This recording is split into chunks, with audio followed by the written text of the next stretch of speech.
Iglesia Pan de Vida para tu Corazón, Barrio Castilla en Bogotá, Colombia. Calle Octava bis A, número 7735, segundo piso. Sitio web www.pandevidaparatucorazon.com. Porque la palabra de Dios es viva y eficaz, y más cortante que toda espada de dos filos, y penetra hasta partir el alma y el espíritu, las coyunturas y los tuétanos, y discierne los pensamientos y las intenciones del corazón.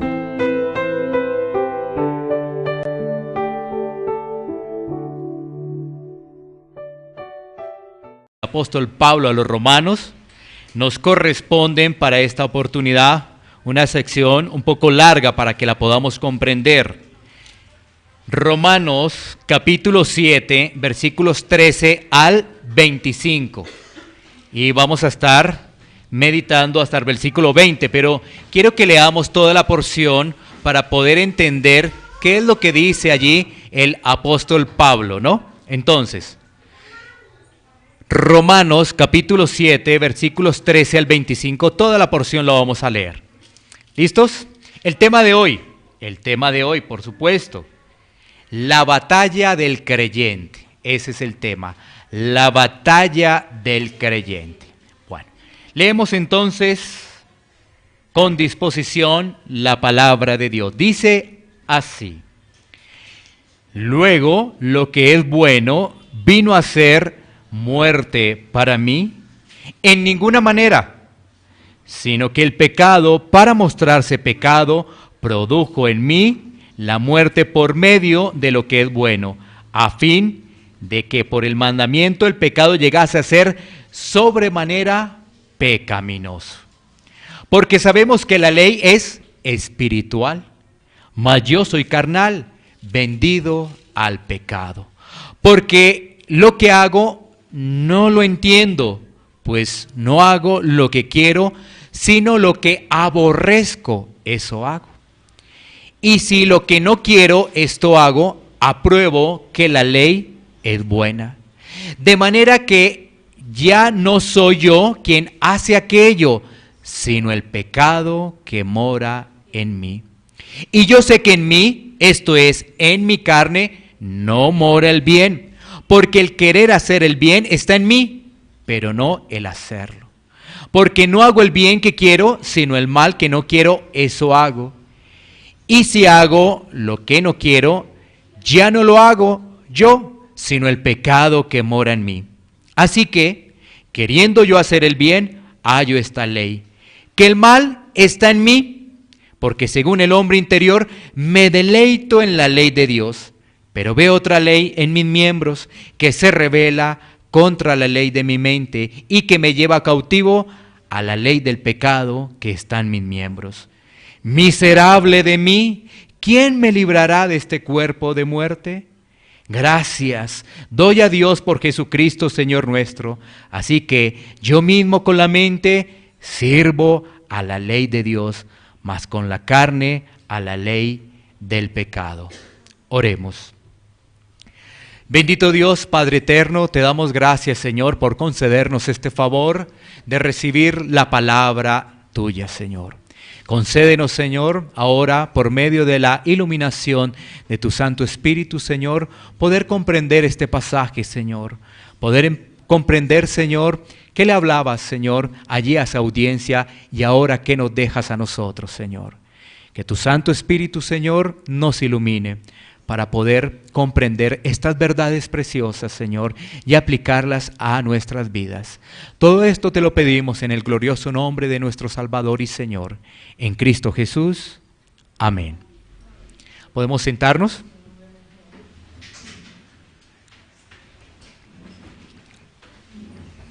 El tema de hoy se titula, una vez más para tenerlo presente, la batalla del creyente. Es el tema de hoy. La batalla del creyente. Bueno, como decía hace 8 días, Romanos capítulo 7 es dispendioso. Hemos leído la palabra de Dios y nos damos cuenta que aparentemente no es tan fácil poder entender eso que está mencionando el apóstol Pablo a su audiencia original. En este caso, quien recibe esa audiencia es los romanos allí, la iglesia en Roma, allí, una iglesia en Roma en ese momento. Bueno, hagamos un pequeño recuento de lo que hemos venido abordando para no perdernos y tener una secuencia y así poder dar una línea para el pasaje del día de hoy. Bueno, ¿qué hemos venido abordando desde Romanos capítulo 7, versículo 7? ¿Qué hemos venido abordando para tenerlo presente? 1, el apóstol Pablo ha dejado en claro que la ley no es pecado. Eso debe quedar también muy bien recibido dentro de nosotros, es decir, que tenga claridad dentro de nosotros, que la ley de Dios no es pecado. Debe quedar eso muy estipulado. Más bien, la ley me hace saber que soy un pecador. Más bien, la ley nos da las herramientas para saber que somos pecadores. La ley me hace entender que pecar no es solamente cometer el acto, sino también va en la intención, es decir, en el pensamiento, lo que yo deseo. Eso también me da a entender la ley, que no es solamente cometer el acto, la acción, sino que también con la intención, con el pensamiento, yo puedo estar también pecando.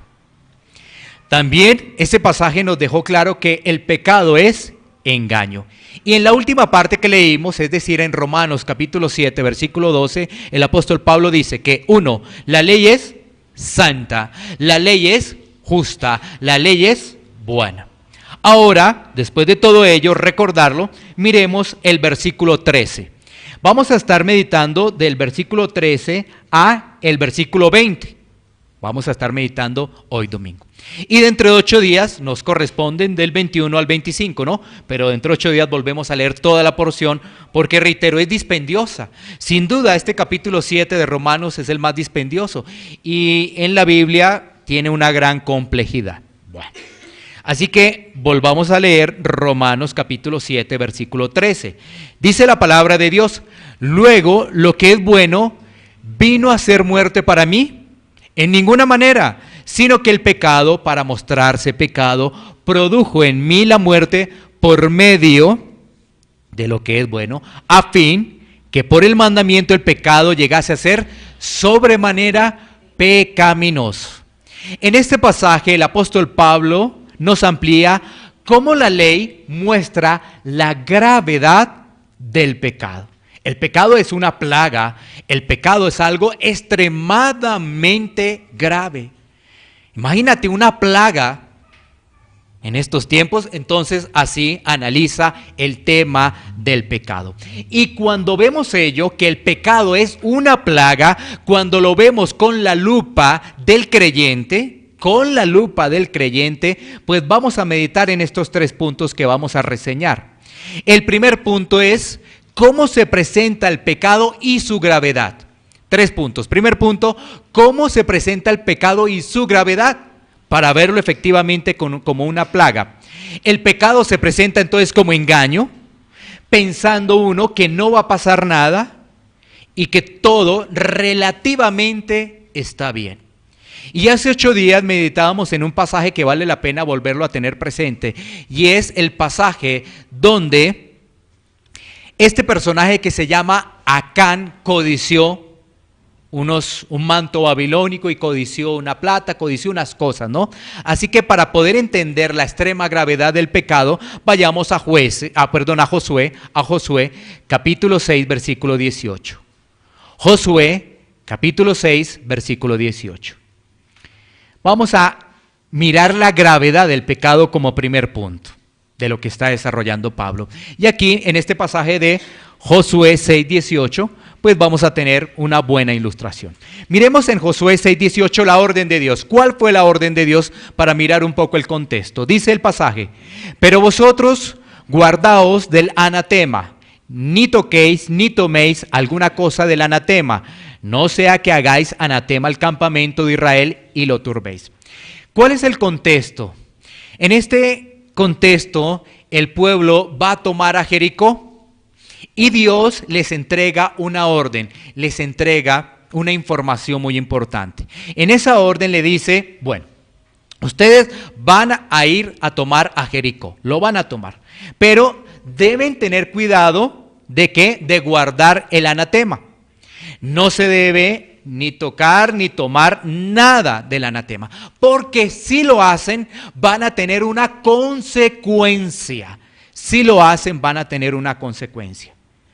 ¿Sí? Bueno, ahora miremos los hechos. Después de mirar la orden, vamos a mirar los hechos. Josué 7, 20, 21. Ahora pasemos a Josué 7, 20, 21 para mirar los hechos. Mira lo que nos dice la palabra de Dios. Y Acán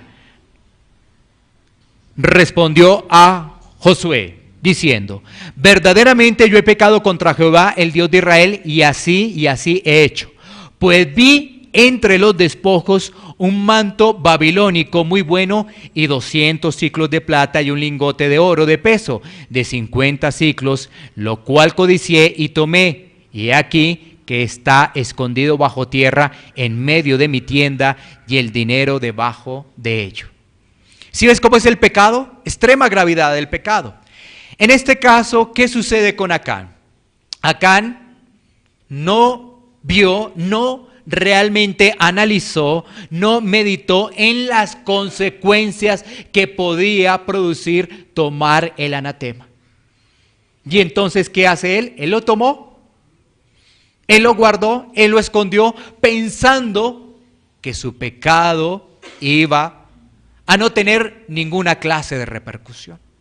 Entonces, ¿qué hace? Lo toma, lo esconde en su tienda como si nada y sigue pensando que nada le va a suceder. Pero resulta que Dios había entregado una orden, había dado un lineamiento, un mandato. ¿Cuál era ese? Que no tomaran el anatema, que no lo tomaran ni lo tocaran, no hicieran nada de eso. Pero Acán desobedece. Ahí vemos que el pecado cómo engaña, ¿no? Uno dice, esto no me va a suceder, esto no va a generar grandes repercusiones, pero cuando vemos realmente cuál es la situación, el pecado va creciendo y se va agrandando. Y vemos la extrema situación del pecado, la gravedad del pecado. ¿Qué pasó con Acán? Acán codició. Lo primero que hizo fue codiciar, desear, anhelar tener eso. Lo deseó. Después de eso, ¿qué ocurrió? Pasó a la acción, ¿sí ves? Pasó a la acción. Entonces, ¿qué? Lo tomó. Después de eso, ¿qué? Lo escondió y pensó que Dios nos iba a dar cuenta. Recuerda, hay cosas que nosotros pensamos que las podemos ocultar sin que nuestra familia, sin que nuestros seres queridos se den cuenta, pero Dios lo ve todo, Dios lo sabe todo y Dios está en todas partes. Así que no hay nada oculto ante Él. Pero el pecado, pues como lo vimos anteriormente, tiende a engañar. Entonces, primer punto, la gravedad del pecado. Cuando un creyente ve la gravedad de lo que es el pecado, también ve el segundo punto, la santidad de Dios. Santidad de Dios. Y entonces eso lo lleva también al tercer punto, a darse cuenta de la necesidad de estar con Cristo día a día. Día a día.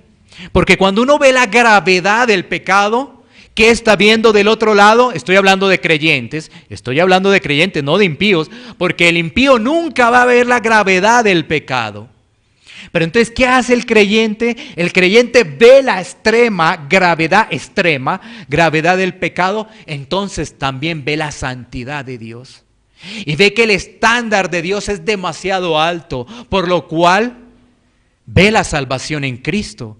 Pero recuerda, la salvación no solamente cuando tú te conviertes, sino realmente es algo que tú llevas presente día a día, porque la obra de Cristo es presente para nosotros los creyentes. Día a día es la obra de Cristo para nosotros. Así que ahí están los tres puntos, ¿no? Extrema gravedad del pecado, la santidad de Dios y la necesidad de Cristo para avanzar en mis batallas. ¿En mis batallas con qué? Con el pecado. en mis batallas con el pecado. Si no voy con Cristo, si no voy con su palabra, la derrota está anunciada. Aunque pienses que todo está bien, el pecado podrá estar ganando terreno. Bueno, muy bien, pasemos ahora al versículo 14. Y del versículo 14 al versículo 25 es una sección. Y esta sección ha traído pues varios comentarios por medio o a través de la historia. Porque es complejo, ¿no? Imagínate cómo comienza ese versículo 14, porque sabemos que la ley es espiritual, mas yo soy carnal. Y entonces esto ha dado ¿qué? A decir que hay cristianos carnales. Pasaje bíblico, ahí lo tiene. Entonces, para sustentar que puede uno vivir en la carne sin ningún problema y que hay cristianos carnales.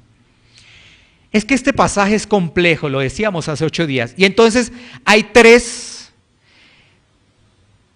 alusiones que han mencionado los comentaristas. Yo quiero mencionar cuáles son esas tres. Una, que este pasaje del versículo 14 al 25 está hablando de Pablo cuando no era convertido. ¿No es cierto? Cuando no era convertido. Entonces ahí cuadra que él era carnal. Entonces carnal, claro, no era convertido. Entonces, listo. Pero hay otra posición que dice, no, Pablo cuando era en su primer tiempo como cristiano, es decir, un cristiano inmaduro. Entonces ahí cuadra, es que yo soy carnal. Entonces, ¿sí ves? Entonces, si no es una es la otra. Pero hay otra posición, que es Pablo maduro. O sea, ya un creyente fortalecido, que va batallando día a día. ¿Con qué? Con la carne, con sus pecados. 3 posibilidades, 3 opciones. A través de la historia ha dado mucho de qué decir este pasaje. Bueno, ¿qué nosotros decimos con respecto a este pasaje? Nosotros pensamos que es la tercera opción. Y vamos a desarrollar bajo ese argumento que es la tercera opción. ¿Cuál es la tercera opción? Que es Pablo maduro. Vamos a desarrollar. Y vamos a dar los argumentos que trae la Biblia, que trae la palabra de Dios para desarrollar ese pasaje. Bueno, entonces miremos. Romanos 7:14. Romanos 7:14. Porque sabemos que la ley es espiritual, mas yo soy carnal, vendido al pecado. ¿Qué nos trae ese versículo 14? La lucha. Versículo 14, la lucha. Ahora, mira, debes poner mucha atención para que no te pierdas. Las palabras del apóstol Pablo. Mas sabemos que la ley es espiritual. Mira, una persona que es inmadura no puede tener claro lo que la ley es espiritual. No lo tiene todavía claro porque todavía no tiene realmente esa información contundente de la palabra de Dios. Y si es un impío, ¿vas a ver que la ley es espiritual? No, un impío no tiene realmente ni ley. Obviamente sabemos que las Escrituras nos dice que ellos que no tienen ley, su conciencia los acusa, porque realmente sí la tienen. Pero el impío que dice, es que no hay ley, yo puedo hacer lo que quiera. No tengo barreras, no tengo límites, yo puedo hacer lo que quiera. Así que lo que estamos viendo en ese versículo 14 es la lucha, es la característica de una persona nacida de nuevo con una guerra sin cuartel con el pecado. Una guerra declarada al pecado. Eso es lo que estamos viendo allí en ese pasaje. Entonces vemos el apóstol Pablo reconociendo una guerra espiritual.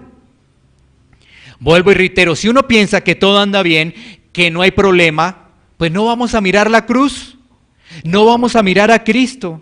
Y Pablo lo que nos está diciendo es que sí hay una guerra. El cristiano sí tiene una guerra espiritual. ¿Sí?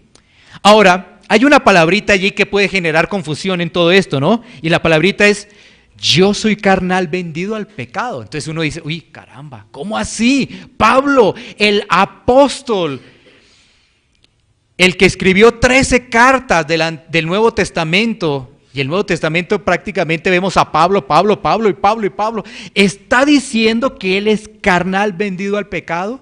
Bueno, eso puede generar una confusión, por eso es que hay esas posiciones. Pero mira que Pablo no está diciendo que todavía está en la carne. Una cosa sería diferente es que dijera que todavía está en la carne, sino lo que está dando a entender Pablo es que la carne hace parte de él. ¿Qué quiere decir ello? Es que hay un remanente de pecado, aún en el creyente. Esto es muy importante que lo tengamos en cuenta. Hay un remanente de carne en el creyente. ¿Sí? Sí lo hay. Sí lo hay. Vamos explicando poco a poco, porque vuelvo y reitero, esto es complejo.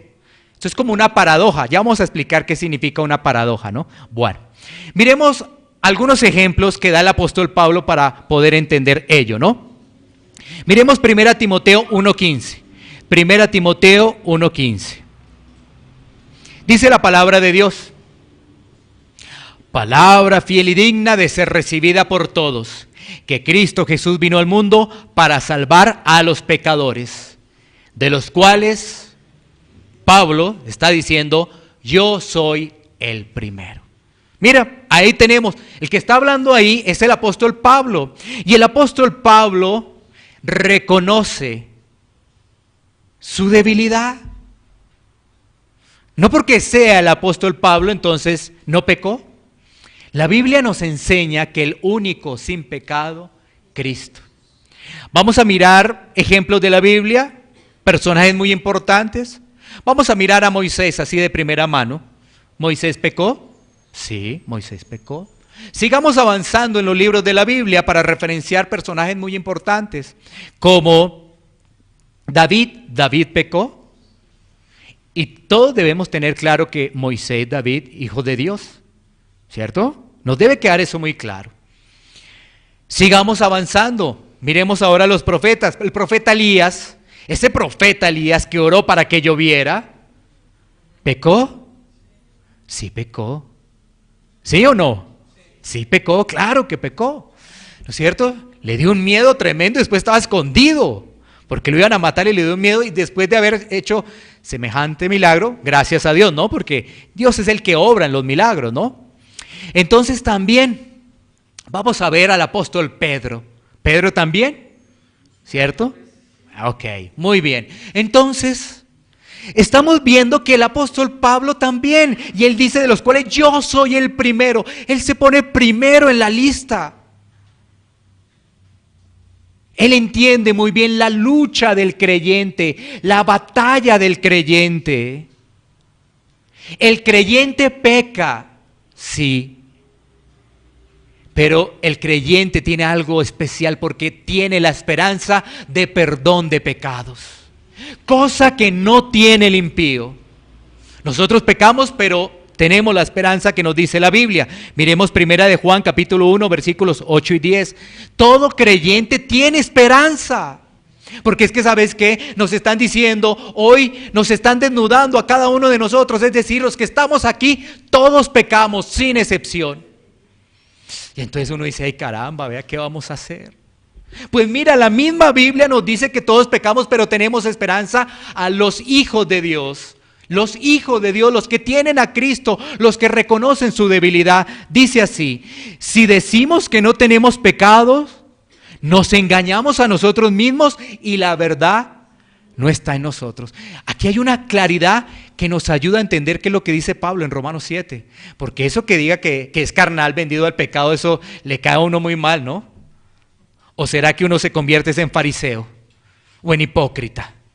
Pero mira, aquí tiene uno la palabra de Dios y dice que si nosotros decimos que no hay pecado, nos estamos engañando a nosotros mismos. Y el que nos engaña, ya vimos quién engaña, no el pecado, esa carne engaña. Versículo 9 dice, si confesamos nuestros pecados, Él es fiel y justo para perdonar nuestros pecados y limpiarnos de toda maldad. La esperanza del creyente, confesar los pecados. La esperanza que tenemos cada uno de nosotros. Versículo 10. Si decimos que no hemos pecado, le hacemos a Él mentiroso y su palabra no está en nosotros. Yo creo que esto nos deja muy claro la situación del apóstol Pablo. Ahora, mira esto. No se trata de perfeccionismo, porque hay algunos grupos evangélicos que hablan del perfeccionismo, pero tampoco se trata del conformismo. Ojo con esto, ¿no? No se trata de ser perfectos, pero no se trata de ser conformes, porque hay una guerra, hay una batalla, y esas son las paradojas que tiene la Biblia, porque siempre nos queremos acomodar a algo, o quisiéramos ser perfectos, o decir, ay bueno, es que como la Biblia me dice que yo no soy perfecto, entonces, bueno, eso uno que otros pecados y unos pecados, pues eso a mí me da igual.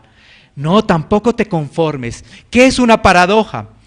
Y las paradojas que trae la Biblia son varias. Las paradojas son figuras de pensamiento que consisten en emplear expresiones que aparentemente envuelven contradicción. Por ejemplo, soberanía del hombre y responsabilidad del hombre. Entonces, nos queremos acomodar, ¿no? Entonces, soberanía de Dios, todo Dios, sí. Entonces ya no hagamos nada porque Dios es soberano. ¿Sí? O la otra responsabilidad del hombre. Entonces, no, es que hay que tal cosa, tal otra y no. ¿Sí? Nos queremos acomodar a una de las dos, pero debemos entender que la Biblia nos habla siempre de soberanía, responsabilidad y nos habla de que somos santos, pero hay un remanente de carne. ¿Sí ves? ¿Cómo uno entiende eso? Oye, yo soy santo, somos santos y somos hijos de Dios, porque la Biblia así lo dice. Pero ¿cómo entender que hay un remanente de carne? Entonces, eso es la paradoja, las paradojas. Y tenemos que comprender esas dos verdades. Y son dos verdades que están. Si nos vamos a una, se nos descuadró la cosa. ¿Sí? O sea, si decimos, no, santo, santo, entonces ya vamos para el tema del perfeccionismo. Y si vamos a la otra, entonces nos acomodamos. No, hay que llevar las dos. Hay que llevar las dos verdades. Hay que llevar esas dos verdades. Así que, vuelvo y reitero, no somos perfectos, pero tampoco nos conformamos con nuestra vida. No nos conformamos con ello. Ese es el punto. Porque si tú dices que no soy perfecto, ya te estás defendiendo y ya te está engañando el pecado. Yo no soy perfecto, pero no me conformo con la vida que estoy llevando frente a la santidad de Dios. No me conformo. Pasemos ahora al siguiente versículo, ¿no? Ya hablamos del 14, ¿no? Pasemos ahora al 15. Romanos 7:15. En el 14 que vemos la lucha, ahora miremos qué tenemos en el versículo 15. Porque lo que hago no lo entiendo, pues no hago lo que quiero, sino lo que aborrezco, eso hago. ¿Qué tenemos en el versículo 15? La confesión de Pablo. ¿Sí? Versículo 14, la lucha. Ahora Pablo confiesa su realidad. Confiesa su realidad. Pablo muestra su deseo de servir a Dios en integridad, pero se da cuenta cuando hace un balance del día que las cosas no cuadraron muy bien. Tú has hecho un balance del día y te has dado cuenta que la cosa como que no cuadra. No cuadra muy bien con las personas que compartiste en el trabajo, con los pensamientos que te llegaron, con las situaciones en el hogar. Te das cuenta que no cuadra, pero un verdadero creyente tiene ese deseo de servir en integridad a Dios. ¿Cierto? Si ves que estamos hablando de un creyente, por eso es que no cuadra decir que Pablo era antes de la conversión, porque ¿cómo así que una persona que no es convertida tiene deseo de servir a Dios? Por eso dice, porque lo que hago no lo entiendo, pues no hago lo que quiero, sino lo que aborrezco. Entonces ahí vemos que hay un entendimiento de qué es el pecado. Y eso pues solamente es una marca de un creyente, ¿no? Así que es necesario que nosotros analicemos el día a día. Analizar el día a día. Porque debemos comprender que estamos en una batalla, en una guerra espiritual. Bueno, pasemos al versículo 16. Versículo 16, que nos dice: y si lo que no quiero, esto hago, apruebo que la ley es buena. ¿Qué tenemos ahí entonces? Ahora en ese versículo 16, ahora tenemos la aprobación de la ley.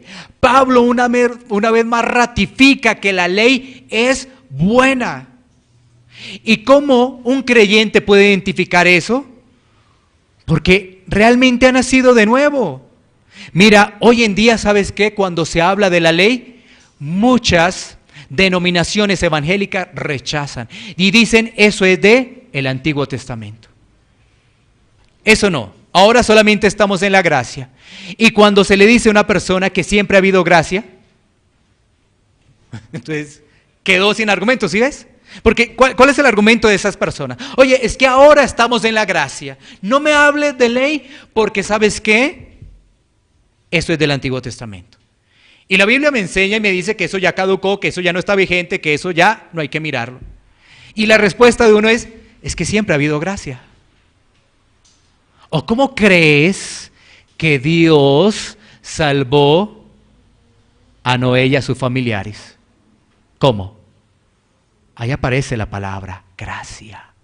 No me había dado cuenta, dirán algunos. ¿Sí ves? Hay que estudiar la palabra de Dios. Siempre ha habido gracia. Siempre. Entonces, ¿cómo un impío podría decir que la ley es buena? No, tú ves, y tiene muchas dificultades. Y si aún dentro de denominaciones evangélicas han sacado la ley moral de Dios, imagínate. Démonos cuenta. Miremos Salmos 119, 97. Salmos 119, 97. Para muchas personas la ley es una carga. Para muchas personas hablar de la ley es algo pesado, es unas normas, algo que no quieren sujetarse, algo que no quieren hacer. Pero mira cómo lo describe aquí el salmista. Salmo 119, 97. Oh, cuánto amo yo tu ley. Todo el día es ella mi meditación. Esto no lo puede decir un impío, ¿no? Imagínate qué tal una persona, cuánto amo, ¿cuál ley? Porque el impío solamente se ama a él, es egoísta. No le interesa sino él, sus propios deseos, atender los deseos de la carne, no más. Pero una persona nacida de nuevo puede decir, cuánto amo tu ley. Esa ley moral de Dios concentrada en los 10 mandamientos. Y tú sabes que ahora hay un gran problema en estos tiempos posmodernos. Tú dirás, ¿cuál es el problema, pastor? Muchas iglesias no tienen referente los 10 mandamientos. No se lo saben. No los tienen presente. Entonces, ¿cómo van a amar la ley si no se lo saben? Y hay una gran cantidad. ¿Por qué? Porque ellos tienen el argumento que ya expresamos, que la ley no está vigente. Que eso no está vigente. ¿Sí? Ellos tienen presente eso. Entonces, por eso no estudian la ley moral de Dios concentrada en Éxodo capítulo 20 y también repetida en Deuteronomio. ¿Sí? Porque ahí también se repite una vez más los 10 mandamientos. Ahora ya vimos hace 8 días que los mandamientos fueron dados por Dios, directamente por Dios, escritos por Dios. Eso tiene una implicación muy grande y muy amplia. Bueno, y es lo que recita ahí el salmista. Y lo que dice ahí Pablo en el versículo 16 de Romanos, entonces dice, y si lo que no quiero esto hago, apruebo que la ley es buena. Así que en el versículo 16 tenemos la aprobación una vez más de la ley. Pasemos ahora al versículo 17, Romanos 7, 17.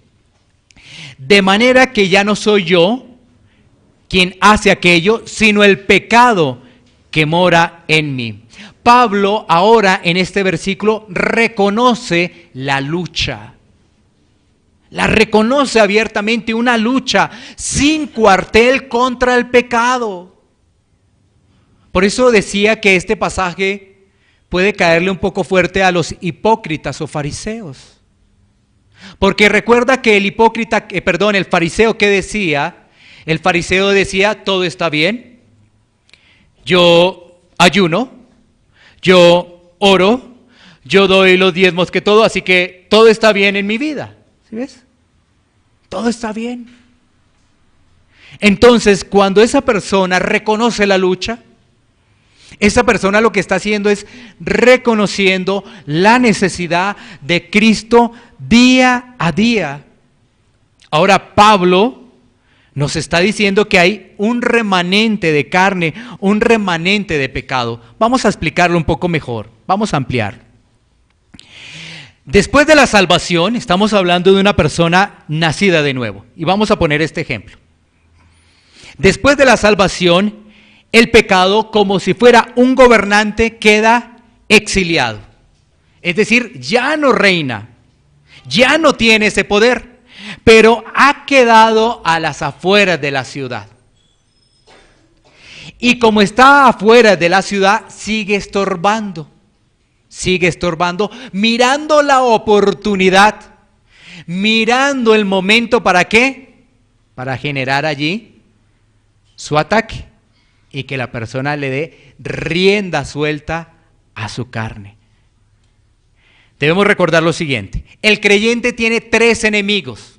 ¿Cuáles son esos 3 enemigos? Satanás es un enemigo, claramente. El mundo es un enemigo y la carne. Pero ¿qué sucede? Generalmente siempre se le echa la culpa a Satanás. Siempre Satanás, ¿sí? Por encima de todo siempre Satanás. Y lo último que uno analiza es la carne. Entonces uno llega y dice, no, fue culpa del demonio. Es que el demonio, ¿sí ve? Me puso esa muchacha, y yo no aguanté. Y después dice, no, ¿saben qué? Está bien, es culpa del mundo, entonces es culpa de la muchacha. ¿Sí ves? O sea, le echa la culpa a los demás. Pero no analiza el punto de la carne, del propio yo. El cristiano entonces tiene 3 enemigos, pero no ha mirado con lupa al enemigo de la carne. Y fácilmente mira a los demás, o mira o analiza las maquinaciones de Satanás, pero no se observa a sí mismo. Vuelvo y reitero, este pasaje es fuerte para la hipocresía, para los fariseos. ¿Sí? Mira lo que nos dice Gálatas 5:17. Gálatas 5:17. Dice, porque el deseo de la carne es contra el espíritu, y el del espíritu es contra la carne, y estos se oponen entre sí, para que no hagáis lo que quisiereis. Hay esa situación. Hemos nacido de nuevo, gloria a Dios, pero debemos entender que todavía luchamos con este cuerpo. Hemos nacido de nuevo, gloria a Dios, pero hay una lucha. Y eso es lo que está hablando allí el apóstol Pablo. Recuerda, capítulo 6 de Romanos, capítulo 7 de Romanos, capítulo 8 de Romanos, nos está hablando de la santificación progresiva. Y una persona que lucha con el pecado va a crecer en su santidad. ¿Sí ves? Va a crecer en su santidad. Ahora, vuelvo y reitero, para un hijo de Dios, el pecado ya no es su rey, porque ahora tiene otro rey. Ese rey, ¿quién es? Cristo Jesús.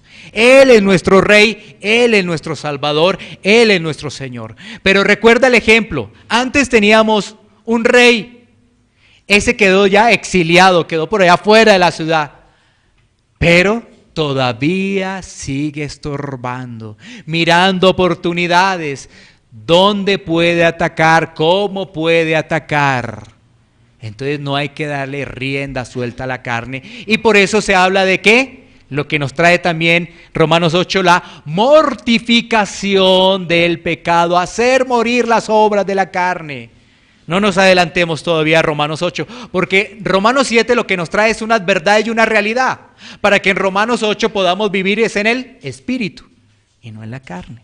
¿Sí? No nos adelantemos, porque tenemos que ver esta realidad. Si no la vemos, ¿cómo vamos a vivir en el Espíritu, no? Así que esa carne tiene que ser mortificada, y va a ser mortificada con los medios de gracia que el Señor nos ha entregado. Bueno, pasemos ahora a Romanos 7:18. Sigamos allí. Romanos 7:18. Y dice, y yo sé que en mí, esto es, en mi carne, ahí está, no mora el bien, porque el querer el bien está en mí, pero no el hacerlo. Bueno, esto también nos ayuda a descansar un poco, ¿no? Porque yo cuando vuelvo a recordarme de Pablo 7, Romanos 7:14, y cuando dice que él es carnal vendido al pecado, vuelvo y reitero, eso es complejo, ¿no? Pero cada vez que ya leo el contexto, yo vuelvo a mirar y yo digo, ok, ese es Pablo, ese es el apóstol Pablo. Allí en ese versículo 18, porque él desea hacer el bien, pero la lucha es intensa. Entonces, ¿qué vemos en ese versículo 18? La realidad de un creyente luchador. La realidad de un creyente que lucha, que batalla, que utiliza los medios de gracia para salir adelante, ¿no? Medios de gracia, la palabra, la oración, la comunión. Medios de gracia, el compartir, el convivir en hermandad. Medios de gracia. Los utiliza debidamente. Así que ese cristiano allí, plasmado por el apóstol Pablo, es un creyente luchador. El apóstol Pablo hace referencia que todavía la carne molesta. Su interior, su nueva vida, desea obedecer los parámetros de Dios, pero en la práctica sufre algunos reveses. Voy a ponerte algunos ejemplos de lo que es un día a día, de lo que puede ser un día a día aquí en esta ciudad, para no irnos tan lejos.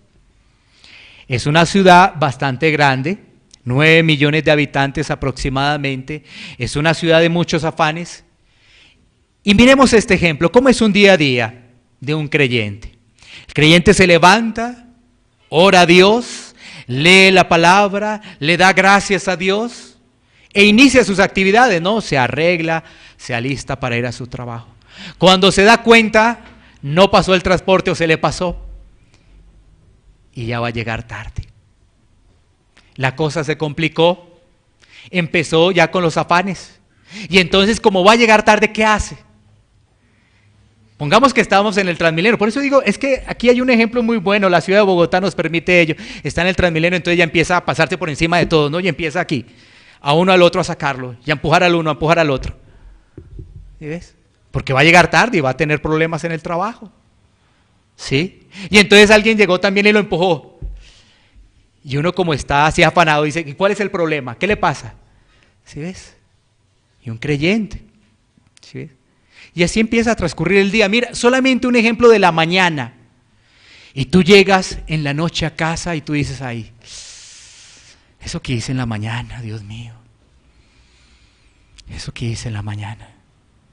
Dios mío, perdóname. Perdóname. ¿Sí? Esa es la vida de un creyente. Pero el creyente confiesa sus pecados. El que no es creyente, el que cree que es creyente y camina en la religiosidad, no se da cuenta de su día. No examina su día. No analiza su día y como si nada. Y a la final, ¿qué? Todo va bien. Y algunos, como se decía en otras denominaciones, decían de victoria en victoria. Por eso ahí es cuando queda la hipocresía, el fariseísmo, porque es una capa, una máscara. Como cristianos luchamos. ¿A quién no se nos ha hecho tarde? Y si nos dan papaya para colarnos, o sea, ser ahí los primeros cuando éramos últimos, nadie, como que todos están enfocados en otra cosa, nadie me vio, ya yo estoy ahí de primeras. Eso pasa. ¿Y qué te das cuenta? Hay que mortificar esa carne, hay que mortificar el pecado, hay que mortificarlo, hay que organizarnos. Bueno, pasemos al versículo 19, sigamos avanzando. Recuerda que es hasta el 20, hasta hoy. Nos quedan todavía 2 versículos. Y leamos juntos, versículos 19 y 20. Porque no hago el bien que quiero, sino el mal que no quiero, eso hago. Y si hago lo que no quiero, ya no lo hago yo, sino el pecado que mora en mí. ¿No es cierto? Entonces, ¿qué vemos en esos 2 versículos? ¿Qué vemos allí? La batalla en marcha. Eso es lo que vemos ahí, batalla en marcha.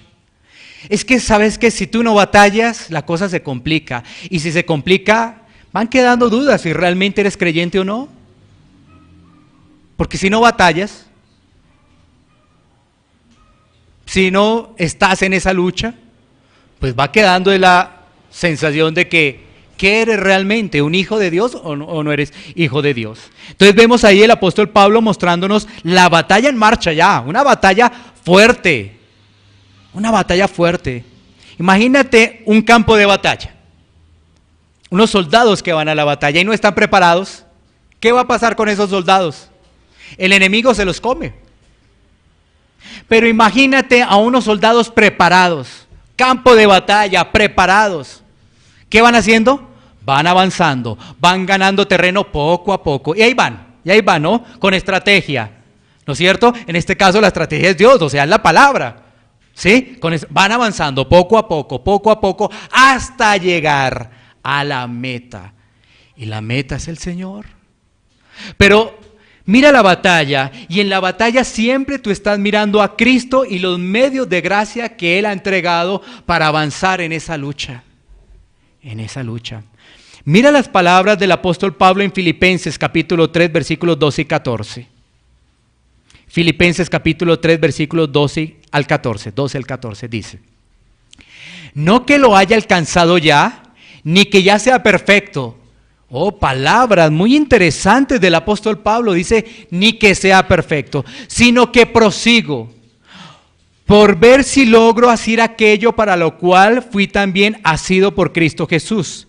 Hermanos, yo mismo no pretendo haberlo ya alcanzado, pero una cosa hago, olvidando ciertamente lo que quedó atrás y extendiéndome a lo que está delante. Prosigo a la meta, al premio del supremo llamamiento de Dios en Cristo Jesús. ¿Qué está haciendo? Pablo se da cuenta que la vida cristiana es una lucha. Pero el premio le espera ¿qué? La meta. Y nos permite una vez más poner el ejemplo del campo de batalla. Poco a poco esos soldados van ¿qué? Avanzando. Poco a poco van avanzando, van caminando, van con su estrategia y van avanzando. Eso es. Y el apóstol Pablo nos deja claro allí en Filipenses 1 que él no es perfecto. Que él también tiene que batallar, que él también tiene que luchar.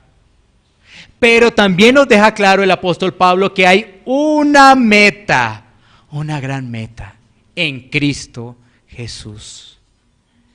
Miremos algunos puntos finales de aplicación de este pasaje. 5 puntos finales de aplicación de este pasaje. Recordando que dentro de 8 días vamos a continuar del 21 al 25. Y lo hemos hecho así de una forma en 2 domingos, porque vemos que es dispendioso esto, ¿no? Muchas personas piensan antes de llegar a la aplicación que porque son cristianos ya no deben cometer ningún pecado y luchan con ello. Pero que el Señor les dé paz para que más bien puedan tener una batalla. ¿Sí? Una batalla. Que todos la tenemos. Todos realmente la tenemos. Y hay otros que se conforman a seguir su vida de pecado. Y queda más bien la duda si son o no hijos de Dios. 5 puntos de aplicación de este pasaje. El primer punto es reconocer la lucha contra el pecado. Todo creyente debe reconocer esa lucha. Reconocer que hay carne en nuestra vida que estorba, que nos hace pasar malos momentos. Hay que reconocerlo. Si no lo reconocemos, no vamos a confesar el pecado ante Dios. No vamos a tener presente lo que nos dice Primera de Juan, capítulo 1, versículos 8 al 10, que ya lo leímos, ¿no? Si decimos que no tenemos pecado, pues, ¿no? Entonces, tenemos que reconocer que hay una lucha. Hay que reconocerla. Hay que reconocer esa lucha. Ese es el primer punto. Para la práctica, llevarlo a la práctica, hay que reconocerlo. Los perfectos en el cielo. Aquí todavía queda un remanente. Segundo punto. No estar en batalla, o mejor, estar en batalla sin Cristo es un gran error. Estar en batalla sin Cristo es un gran error. ¿Por qué? Porque esa persona estará luchando sin los medios de gracia y siempre va a recaer y recaer y recaer. Estoy hablando de nacidos de nuevo, ¿no? Estoy hablando de hijos de Dios. Entonces, ¿qué va a hacer? En sus propias fuerzas. Y siempre va a recaer y a recaer. Recaer. Personas que tienen problemas con la codicia, personas que tienen problemas con ese ámbito sexual. Si tú no miras la victoria de Cristo en la cruz, si tú no utilizas los medios de gracia como deben ser, siempre estarás en tus fuerzas y siempre vas a seguir luchando con ello. Y eso no te va a dar la estabilidad, porque sabes que cuando uno está en esa lucha, sabes que uno como que va a decir, yo como que no soy hijo de Dios. Ah, caramba. ¿Qué pasa conmigo? ¿Y ves? ¿Cierto? ¿A algunos ya les ha pasado? ¿Cierto? ¿Y ves? Necesitamos esa estabilidad. La Biblia nos dice que tenemos la promesa de Dios, las arras, el Espíritu Santo. Somos hijos. Pero a veces en la práctica empezamos a dudar, ¿no? Pero con justa razón, porque es que como que nuestra vida no se ajusta realmente. Y eso nos va a generar tropiezos en nuestro crecimiento espiritual. Porque la Biblia, como hijos, ¿recuerdan lo que vimos hace unos domingos, no? ¿Se acuerdan el pasaje Juan 15? Juan 15. El fruto, la vid, Cristo, Juan 15, que da mucho fruto el que está en Cristo. Entonces, claro, entonces uno dice, ay caramba, pero entonces ¿yo qué soy? ¿Yo qué soy? ¿Yo qué vengo siendo? ¿Sí? Entonces mira que estar en batalla sin Cristo es completamente delicado. Eso resultará un desastre en la vida de esa persona. Tenemos que mirar al que venció, a Cristo. Mira a Cristo en tus batallas. Tú sabes cuáles son tus batallas. Cada uno de nosotros estamos batallando. Hoy yo estoy batallando con algo, pero yo no soy el único, estoy convencido de ello. Si tú realmente entiendes ello, hoy tú también estás batallando con algo. Miremos a Cristo. Él venció. Él venció. Hay que analizar nuestra debilidad, confesar ante el Señor para recibir la misericordia. Somos hijos de Dios, recibimos la misericordia de Dios, recibimos el perdón de Dios. Punto número 3. Analiza tu vida espiritual. Hay que analizar la vida espiritual. Quizás estamos escondiendo algunos pecados. ¿Hay humildad para reconocer esas fallas o estás buscando culpables? Hay que analizar nuestra vida espiritual. Hagamos ejercicios. ¿Cuántos han analizado el día? ¿Sí? Oiga, ¿cómo me fue hoy? ¿Qué tal el día de hoy? ¿Sí? ¿Sabes? Preparándonos este mensaje, pues toca hacer lo que está aquí, ¿no? Entonces yo miraba anoche mi día, y si les contara, los dedos de las manos no me alcanzaron para mirar mi día. Tremendo, ¿no? La guerra es tremenda. ¿Qué guerra? Cuarto, este pasaje nos ayuda a trabajar la hipocresía. Nos deja en evidencia, todos pecamos, uno de una forma, otro de otra forma. Pero los hijos de Dios se lamentan y lloran su pecado. Y los hijos de Dios, esa es la parte aplicativa, acudimos ante el trono de la gracia.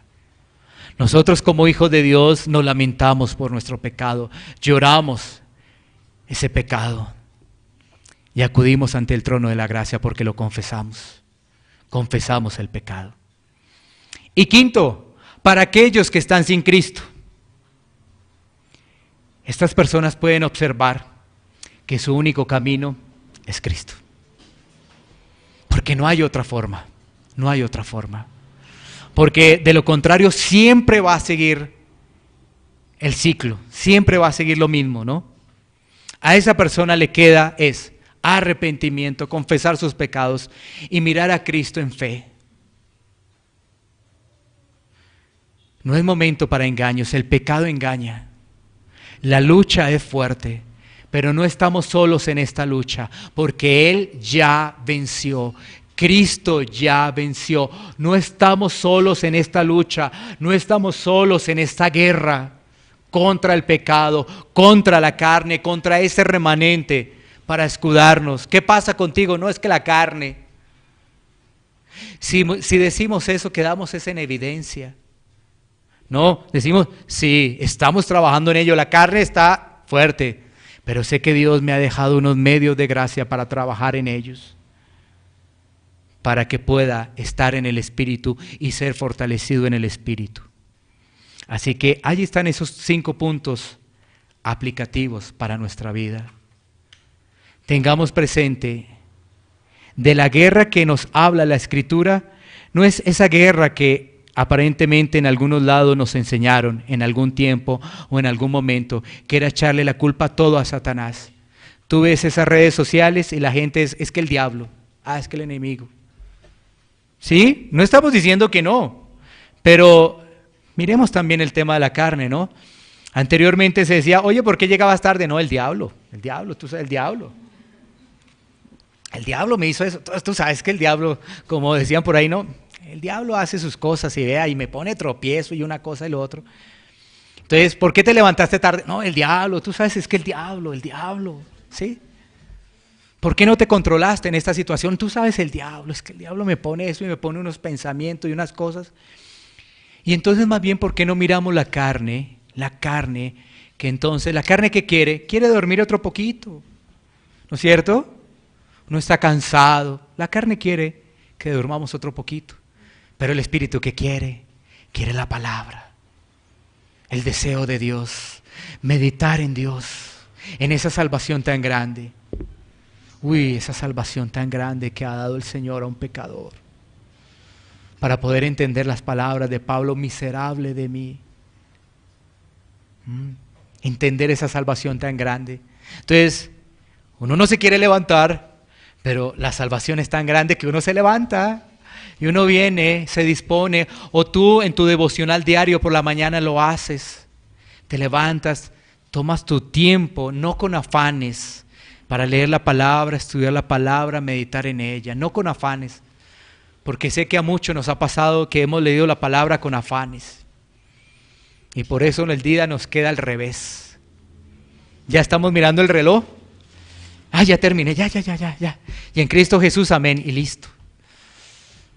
Y el día un desastre. Pero ¿sabes qué? Nos ha pasado. A mí me ha pasado. Y si cuento las veces, una gran cantidad de veces que la he leído ligeramente. Pero tengo que mirar los medios de gracia y tengo que mirar a Cristo. Y ese es el mensaje. Miremos a Cristo. Miremos a Cristo. Para que podamos organizarnos y podamos tener realmente una batalla como debe ser. Porque a muchos de nosotros quizás salimos al campo de batalla y vimos que eso estaba complicado y como que queremos es devolvernos, ¿no? Y eso como que no es para nosotros. Vamos a la batalla y vamos a hacerlo en el nombre de nuestro Señor y Salvador. Vamos a meditar en ello y vamos a ponernos en pie para poder orar. Iglesia Pan de Vida para tu Corazón, Barrio Castilla en Bogotá, Colombia. Calle Octava bis A, número 7735, segundo piso. Sitio web www.pandevidaparatucorazon.com. Porque la palabra de Dios es viva y eficaz, y más cortante que toda espada de 2 filos, y penetra hasta partir el alma y el espíritu, las coyunturas y los tuétanos, y discierne los pensamientos y las intenciones del corazón.